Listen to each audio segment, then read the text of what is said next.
अब आपको लिए चलता हूं, बरेली में भी एक्शन हो रहा है। बरेली में क्या हो रहा है? नफीस के घर जो बुलडोजर पैलेस पर चल रहा था पिछले 3 दिनों से, वो पूरा पैलेस बारात घर अब गिराया जा चुका है। यहां 3 से 4 बुलडोजर लगे थे और पूरा बारात घर जो 5 करोड़ की लागत से बना था वो पूरा गिरा दिया गया है। इसके अलावा तौकीर रजा का एक और करीबी है, उनकी देख रहे हैं, उनका ठिकाना सील कर दिया गया है। यह वाजिद बेग का मैरिज हॉल है जिसे सील कर रही है टीम।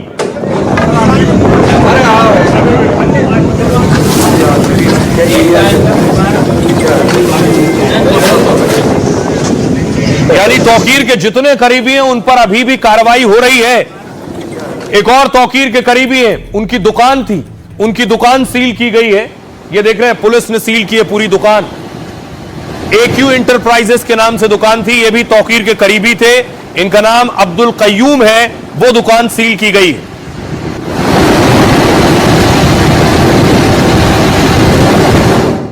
यानी इस बात को लगभग 10 दिन हो गए, लेकिन एक्शन एक एक पर हो रहा है। ये 5 तस्वीरें जारी की गई हैं जिनको पुलिस तलाश रही है, इनके ऊपर इनाम भी रखा गया है। आरोप है ये इस हिंसा में शामिल थे। इसमें बबलू खान, नदीम, अदनान सकलैनी, साजिद सकलैनी और अफजल बेग, इन सबको पुलिस तलाश रही है। बरेली में देखिए पुलिसिया एक्शन कहां तक पहुंचा है। ये जो आप चेहरे देख रहे हैं, इनको तलाश रही है पुलिस। 7 फरार उपद्रवियों पर 15,000 का इनाम घोषित किया है पुलिस ने।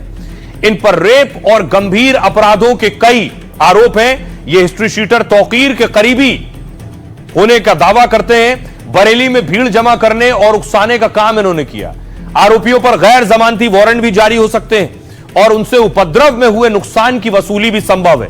पुलिस ने ऐसे 25 से 30 उपद्रव करने वाले बाकायदा चिन्हित कर लिए। तौकीर के कुछ और करीबियों की संपत्ति और ठिकाने सील कर दिए गए। तौकीर के खास वाजिद बेग का बारात घर सील कर दिया गया। सपा नेता और बारात घर बिना नक्शा पास कराए बनाया गया था। ये तौकीर के करीबी अब्दुल कय्यूम मुन्ना का ई-बाइक शोरूम भी सील कर दिया गया है और अब्दुल कय्यूम सपा के पार्षद हैं और उनका शोरूम अवैध है। तौकीर के खास नफीस नदीम की अवैध दुकान भी सील हो चुकी है।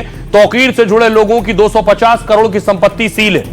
बवालियों पर कई राउंड बुलडोजर की कार्रवाई भी हो गई। तौकीर के दामाद मोहसिन रजा के घर बुलडोजर चला। तौकीर के खास नफीस का मैरिज हॉल ध्वस्त किया गया। तौकीर के रिश्तेदार ओमान का ई चार्जिंग स्टेशन गिराया गया और जहां तौकीर छुपा था वहां भी बुलडोजर चल सकता है। यानी चौतरफा एक्शन हो रहा है। सुनिए जरा इस पर क्या कुछ कह रहे हैं तौकीर के करीबी जिनकी दुकान सील की गई है और डीआईजी क्या कह रहे हैं। साहब, मैं समाजवादी पार्टी सिंबल पे सन 2000 से लगातार चुनाव लड़ रहा हूँ। फिर मैं कैसे मौलाना तौकीर का करीबी हो जाऊंगा? उनकी अपनी राजनीतिक पार्टी है, वो चुनाव लड़ते हैं, अपने प्रत्याशी उतारते हैं। मेरे खिलाफ भी प्रत्याशी एक बार उतारा उन्होंने, पूरी ताकत झोंकी। मैं कहाँ से, मेरी मोबाइल की डिटेल बता देगी, मैं उनसे कभी बात मेरी उनसे कभी नहीं होती। क्या बात है, उसको मैं जो भी कानूनी प्रक्रिया है वो अपनाऊंगा। मैं उसमें देखूंगा क्या है। कि जो शुक्रवार को उपद्रव हुआ था, ये सारी जानकारी आप लोग को पहले बताई गई थी। उसके क्रम में पहले 10 FIR थे, एक और दर्ज किया गया है। कुल 11 FIR इसमें पंजीकृत किए गए हैं। अभी तक इसमें 84 लोगों को जेल भेजा गया है। कल इसमें 7 लोगों पर SSP बरेली द्वारा 15-15 हज़ार रुपये का रिवार्ड किया गया है। ये वो लोग हैं जो ना तो पुलिस के सामने अपनी बात रखने के लिए आ रहे थे, ना ही माननीय न्यायालय के सामने आ रहे थे, इसलिए इन पे विधिक प्रक्रिया के तहत पुरस्कार घोषित किया गया है। इसमें तौकीर रजा सहित जो प्रमुख अभियुक्त थे, कई लोगों की गिरफ्तारी सुनिश्चित हो गई है। कुछ और लोग जो शेष हैं उनके खिलाफ कार्रवाई की जा रही है। आई लव मोहम्मद के बाद एक्शन हुआ, चाहे वो बरेली हो या यूपी के अलग अलग जिलों हो। बहुत से लोग इस एक्शन को लेकर योगी से गुस्सा हैं। वो योगी के खिलाफ उल्टे सीधे पोस्ट कर रहे हैं। ऐसे ही पोस्ट करने वाले 2 युवकों को पुलिस ने पकड़ा है जिन्होंने योगी के खिलाफ पोस्ट किया था, उनकी तस्वीर के साथ छेड़छाड़ की थी। आरोपियों को देख रहे हैं आप, दोनों ने हाथ जोड़ रखे हैं। इन दोनों को पुलिस ने पकड़ा है, योगी के खिलाफ इन्होंने पोस्ट किया था। अगली तस्वीर मैं आपको दिखाऊं, उसके बाद ये दोनों माफी मांग रहे हैं जब थाने से इन्हें निकालकर बाहर लाया गया। हमारी गलती होगी, माफ कर दो।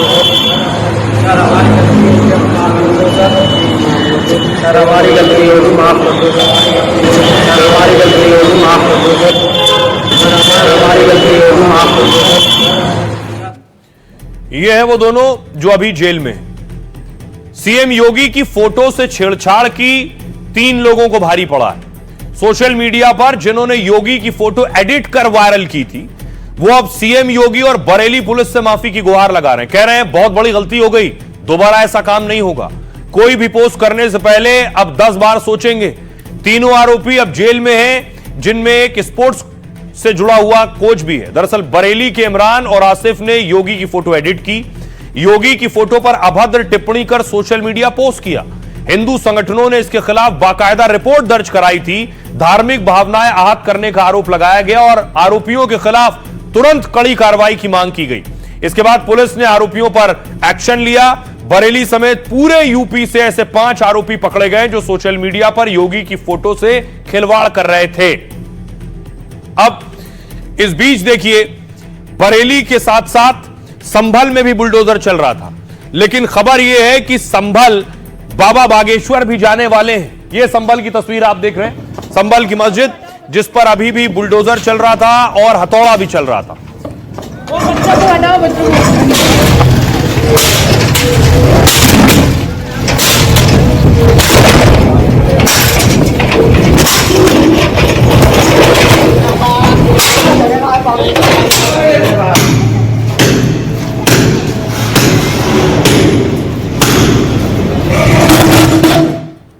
अब बाबा बागेश्वर कह रहे हैं वो संभल जाने वाले हैं। तो देखिए साजिद रशीदी क्या कह रहे हैं उनको। बाबा बागेश्वर कह रहे हैं संभल समेत यूपी में कई जगह पदयात्रा करेंगे और बताएंगे कि हिंदू जनता सतर्क हो जाए।